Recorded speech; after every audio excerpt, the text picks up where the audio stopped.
Yes. They're doing, we've got a big media day for the FA Cup semi, so I think Right, okay. on there. We understand. I don't know why we're apologising for them. Yeah, no, listen, I'm happy. The people here.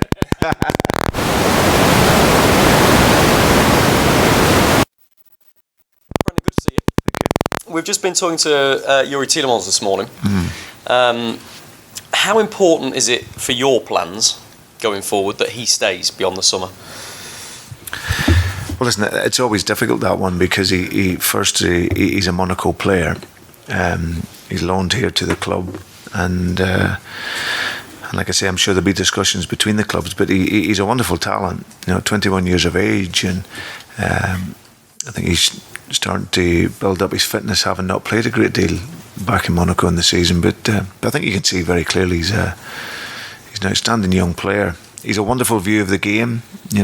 For 21 years of age, he plays with a great maturity. I think you look at the games record that he's played. He's played an awful lot for a young player. And the beauty with him is he's only going to get better. So now he trains and plays with a smile, but he's very focused and he's good, starting to get intensity into his game. And he's been a real joy to work with. Clearly, he would cost a big chunk of most clubs' transfer budgets if they do go for him.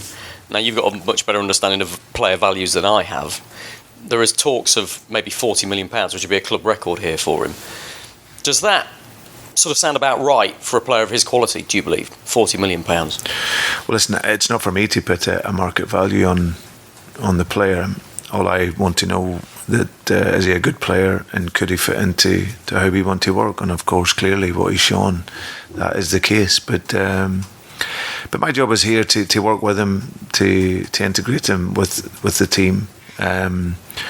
He's, like I say, as a young player coming into the Premier League, of course it takes that little bit of time to adjust and adapt, having not played so much. But I think you see him now starting to find his fitness and find his physicality. And like I say, what he has is he's got a real understanding of how we want to work and how we want to play. So of course, when you have that player in your squad, that type, then of course it's good to work with that. I'm conscious of the fact you've still not been here very long, but how much of your time at this stage of the season starts looking at next season and the summer and transfer plans? How much time are you devoting to that at the moment?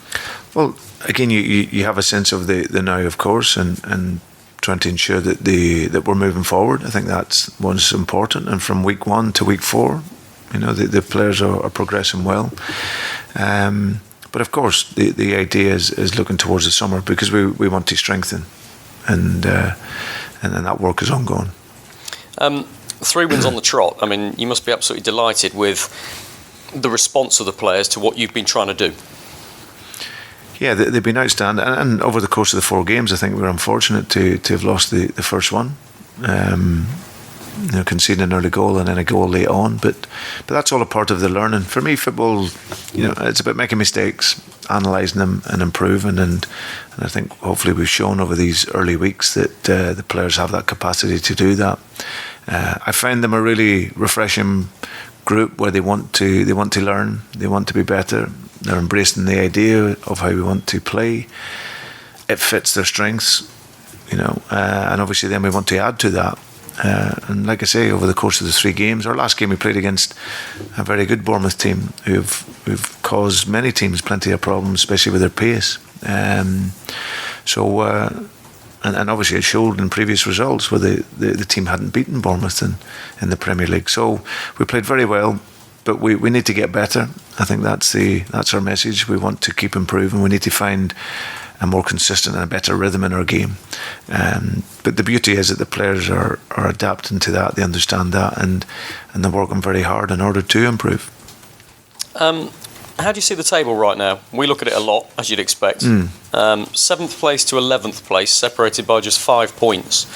And it strikes me that 7th versus 11th would probably have a very different feel about it for you, depending on where Leicester finish in that range. Yeah, finish as high as you can. I think that's the message. It's very tight, though, isn't it? It's over that particular. Yeah. I think what we've done over these last few weeks is produced some good results and good performances that has given us a chance to finish as high as we can. Of course, it's going to be difficult with obviously the teams in front that have maybe had a little bit of an advantage on us. But it's our job to go into the next game, and that's our only focus. Go into the next game. We know it will be a tough game against Huddersfield. Unfortunately, get relegated last week, but that doesn't and won't make the task any easier. But we just need to go in and focus and look to bring our best game into that. And if we can do that, then it gives us a chance. And we just keep collating the points until the end of the season. You mentioned Huddersfield there, already relegated. Does that take a weight off their shoulders and give them a freedom to play, or does it mean they're pretty dejected and a bit of an easy target? Well, it just depends. I think it's one that, listen, from what I've seen from Huddersfield in the last couple of seasons, they've done an amazing job to get promoted with the resources and everything that they have. You want to try and sustain it. That they have a big role model in the likes of Burnley. You know what Sean did at Burnley when they got promoted and then unfortunately got relegated, but kept that stability and then it got them promoted, and they have sustained their position in the Premier League now for a few years.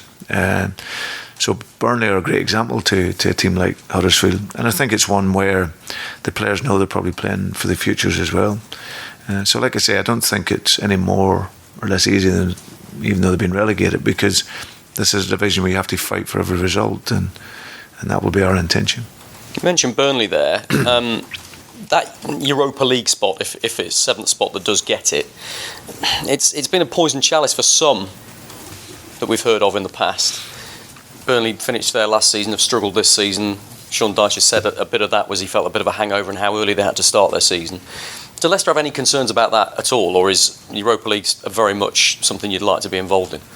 Yeah, I think I said when I come in my time here, I would, my aim is to try and bring the club into European football. I can't then complain if we get earlier, but of course we understand it's going to be tough, in particular this year, of course. But if we can lay the foundations for that, and then lead into the summer and then look to try and achieve that next season, then that's what our focus will be. But I've had experience of it, both in terms of Champions League and Europa League qualification, and it is very taxing, it is very tough. Fortunately in the past for me, I've had a great group of players with a wonderful mentality. They accept that, okay, they're not straight into the group stages, we have to earn that. And it would be likewise here. If that was the case, that we had to do it, then we will accept that. In that chase for seventh spot, obviously Wolves and Watford have got FA Cup games this weekend, so does that give you an extra opportunity? Is it a chance to put down a marker and jump into that spot? Listen, if they're not playing, then of course it's there's nothing that they can do. I think all you can really concentrate on yourselves, really. It's very difficult in football to forecast what teams are going to do and whatnot. I tend to concentrate really on ourselves and try and make sure that we're prepared the very best that we can be, and like I say, look to bring our game, and if we can do that, then we believe that we can get results. How's the team news? Anybody struggling? No, our team's been training very well. Obviously their spirit is high. They work with real quality this week, and like I said, we get another day to prepare, but thus far everyone okay and fine. Hi Brendan. Hi. Just to pick up on that, really, Mark Albrighton, obviously we saw him last week coming into training, you mentioned. Is he still progressing as you would like? Yeah, he's progressed very well. Mark, it's great to see him back out there and training and working. He's worked very hard with our sports science team and medical team to get back a bit earlier than what we would thought. So he just needs to find his football fitness now. Like you say, he joined the squad today, and hopefully over the next couple of weeks he'll get back up to speed. The club released a press release yesterday about the new training complex that's underway. How much are you sort of paying attention to that and kind of excited about it as well? Because obviously it takes the club to a new level, doesn't it? Yeah, it was one of the reasons to come here as well. When you're a developer of players and talent, then if you can have the facilities to maximise that development, then of course it's really exciting. So now I haven't seen all the plans. They look absolutely amazing. It's a huge credit here to the club and the ownership in relation to investing money into player development. So it shows you where they want the club to go in the future. So now we're all excited by that. We have obviously a really, really good training ground at the moment. which is well looked after. But of course, going into a facility like that, then that takes you up to the next level, of course. And how much does that help sell the club, to future players, not just Yuri Tillemans, just anyone really, that you've got an exciting young squad here, you've got a coach in yourself who likes to develop players, you've got a really state-of-the-art training ground coming, possible stadium expansion, in the Premier League, there's a lot there, isn't there? Yeah, no, there's in terms of the club, where's that now and going forward, there's real excitement because there's a lot of positivity around the team, the style that we're trying to create, and obviously, like you say, off the field, the developments here, both at the stadium and, like you say, the training ground, because that's for players that want to improve and want to develop. Having the best facilities to do that is really helps in that model of success, really. So yeah, it looks wonderful in the plans, and like I say, we can't wait to be in there. Thank you. Hi, Brendan. Good afternoon.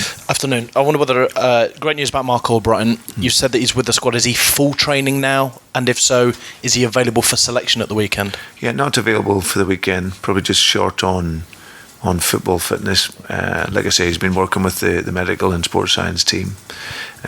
He's done great to get back in before he was due.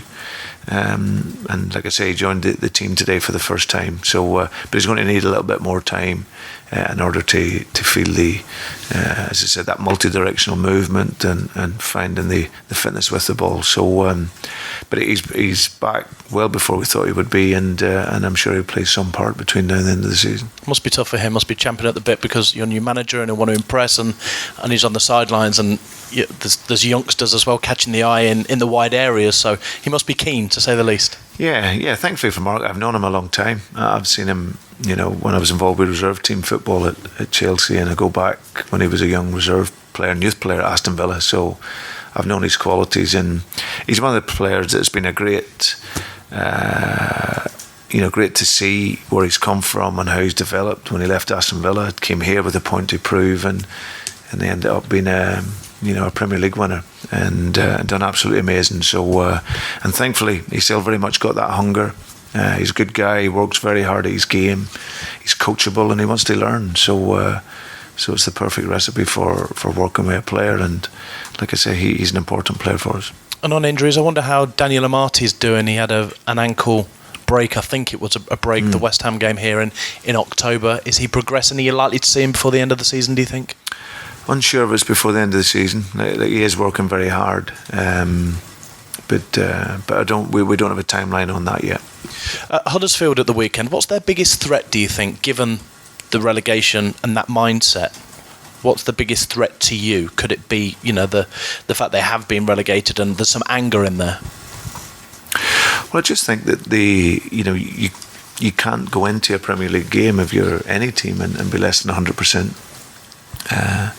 Of course, the results has been really, really difficult for them.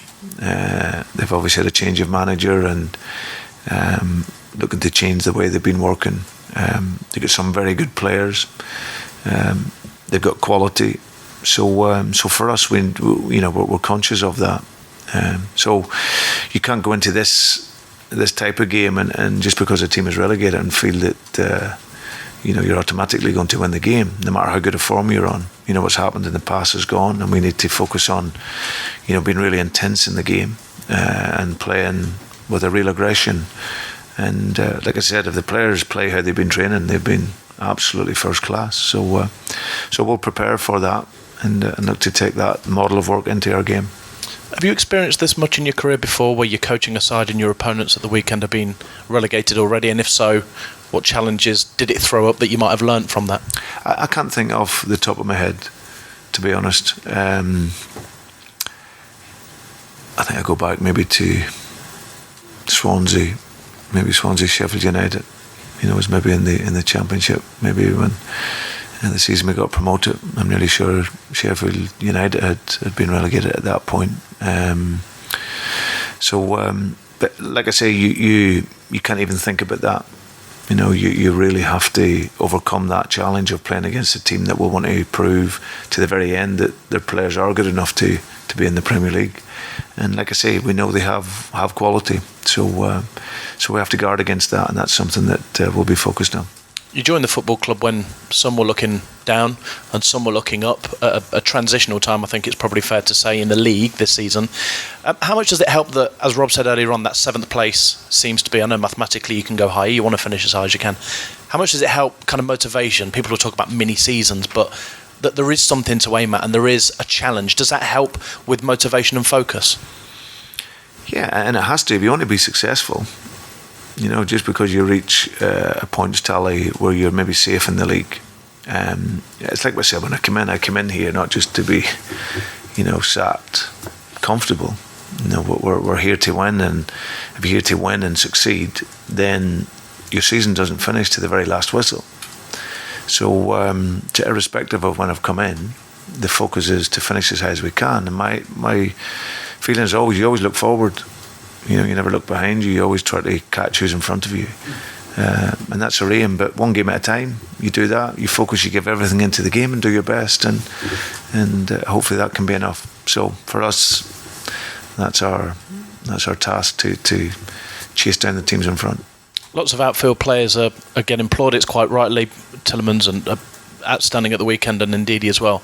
But I wonder how you felt the quality of Kasper Schmeichel, who in my view, having watched him in the last few games, has pulled out some incredible saves, close range saves and reflex saves as well. I wonder whether up close and personal now you've got to experience him and see him, how impressed with his quality you've been. Well, I think I said when I came in right at the very beginning, he's a player that impressed me greatly. And then now having the chance to come in and work with him, he's even better than what I thought. You know, I always felt when I was preparing to play teams against him that he is a good shot stopper. He knows the game, but he's got this wonderful ability with his feet. But coming in and actually seeing him close up, seeing his focus, seeing his preparation for how he trains, see his intensity in the game, and then seeing his quality both in making saves. You know, he's made a couple of great saves for us in the games, and he knows that's why he's there. But then on the other side of that, how he helps us build the game is, that was one of the real excitements that I had coming into here, knowing that I had a goalkeeper who can play every pass that I want him to play in our build-up. And I think now that you see, after working together 4 weeks, I think the last game was a perfect demonstration of that. It will get a lot better, but he's a player that's so important because of his range of pass. And I've been hugely impressed with Kasper. And finally, Brendan, I know, and you have our sympathies, of course, there were issues with your living arrangements and for that of your family, but I wondered, since you've moved, you're here, have you embraced Leicester? Have you had an opportunity to get out to any of Leicester or Leicestershire, see, what, are you a walk around Bradgate Park kind of guy, or you've been into the city centre? Are you enjoying your time here? I've loved it, to be honest. I've been in cities a lot of my life in the last decade or so. So we've just bought a house down here, which we're very committed to, and we love the area. And like you say, Bradgate Park's been amazing, and all around those little villages, it's a stunning area, Charnwood Forest, and we've always been in the Marriott for a month or so, but it's a wonderful place, and like you say, everywhere's connected quite close as well. You know, you're obviously in the middle of the country, but it's been brilliant. Everyone's been really nice, and and hopefully it continues that way. Good to hear. Good luck at the weekend. Cheers. Thank you. Thanks. Thank you. What next door for the dailies? Other hotels are available. Yeah.